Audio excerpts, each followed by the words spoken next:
offices here in San Francisco by giving it tax breaks worth about $8 million over the next 6 years.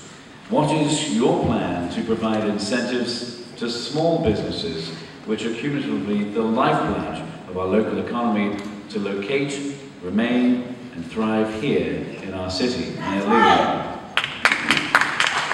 I think the Twitter deal highlighted something. That the city has fallen asleep at the switch for the last 10 years when it comes to having responsible tax policy that rewards job creation and ensures that we are being fair to small, medium, and large businesses. Our business payroll tax, only 8,000 of our 80,000 businesses pay it, and it disproportionately impacts small and medium-sized businesses by having them pay more than their fair share.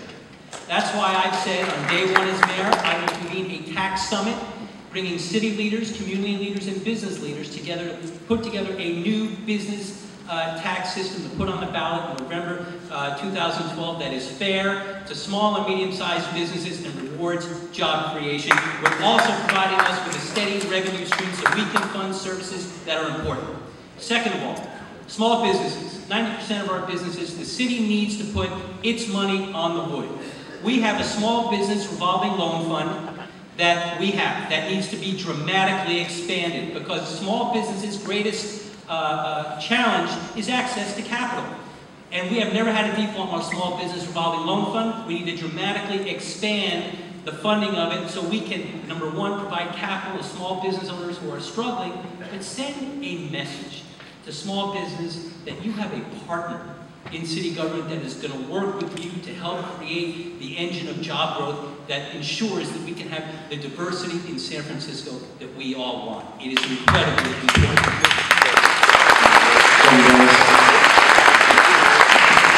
And now, Mayor Lee, would you like to answer the same question? Thank you. Well, as one that has signed off and was responsible for making sure that Twitter did stay in the city, I'm very proud of that decision. Twitter, along with Zynga, along with Autodesk, Zendesk, they all represent the new economy for San Francisco. That's why I've worked so hard to make sure these businesses stay in the city, that they stay here, they grow here, they start, stay, and grow. And that the Twitter represents a commitment by them that they're going to go from 250 employees to over 2,000 in the next 2 years. We want that Twitter to stay here because the young people of this city deserve to get those jobs, and they're good paying jobs. It represents the effort by City Hall to have a new dialogue with the tech companies and new businesses. And as suggested by our city attorney, we have that dialogue going on. The tech firms are already in an advisory capacity to the mayor's office and to the board of supervisors. We have formed it in cooperation, and we are getting these ideas about how to change our taxing apparatus so that it isn't job punishing. And with respect to small businesses, we've got a lot of great ideas coming out of this advisory committee. Some of them are already being represented by my visit today to Rocket Space, for example. They have incubators at over 70 small businesses. These are businesses that have from 1 employee to up to 30. They're sharing space in buildings that we support, buildings that are green buildings, buildings that will allow them to get access to capital, as well as support and sharing offices. We need to innovate with these companies and back them up. Thank you. Thank you, Mayor.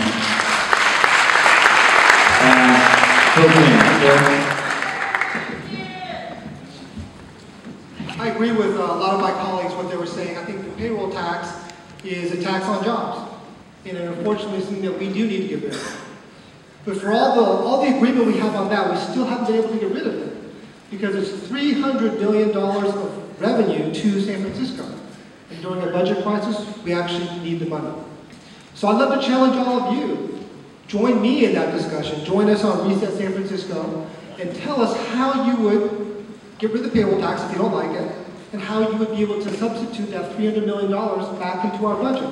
I think that's the voice that we need. We need to hear your voices.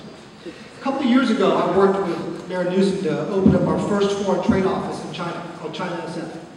The idea was we could create jobs by recruiting jobs from China, having them locate here in San Francisco to hire San Franciscans.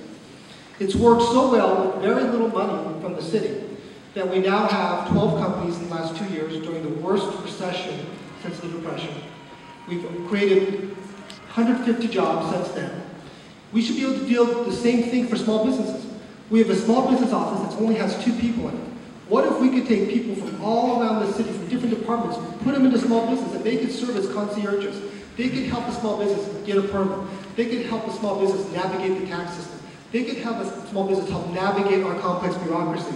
How much money would that save each small business, and how much faster could they get opened if we did that? I think that's the way we help. Thank you, Senator. Right. Thank you, Phil. Just promoted you.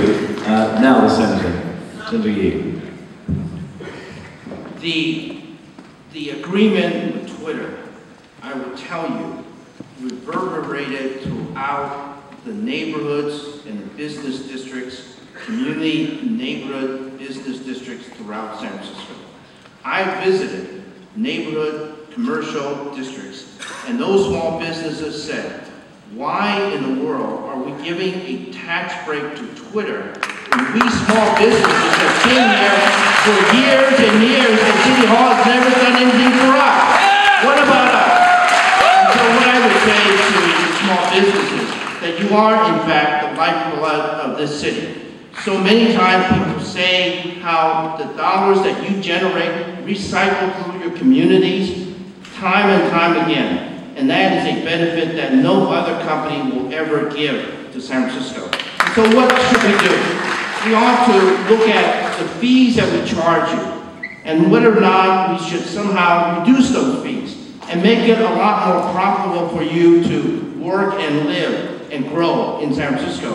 Whether or not we should, in fact, identify members of the mayor's staff and send them out working with all the different businesses and see what are the issues that you have, what are the problems that you have, and how can City Hall help you? Not when you're ready to pack your bags and leave San Francisco, but while you're still here in San Francisco. And how can we help small businesses work together and grow together and expand, and letting City Hall help you with that particular effort so that you can in fact find ways to expand your business, expand your economy here in San Francisco. Thank you, Senator. This next question entirely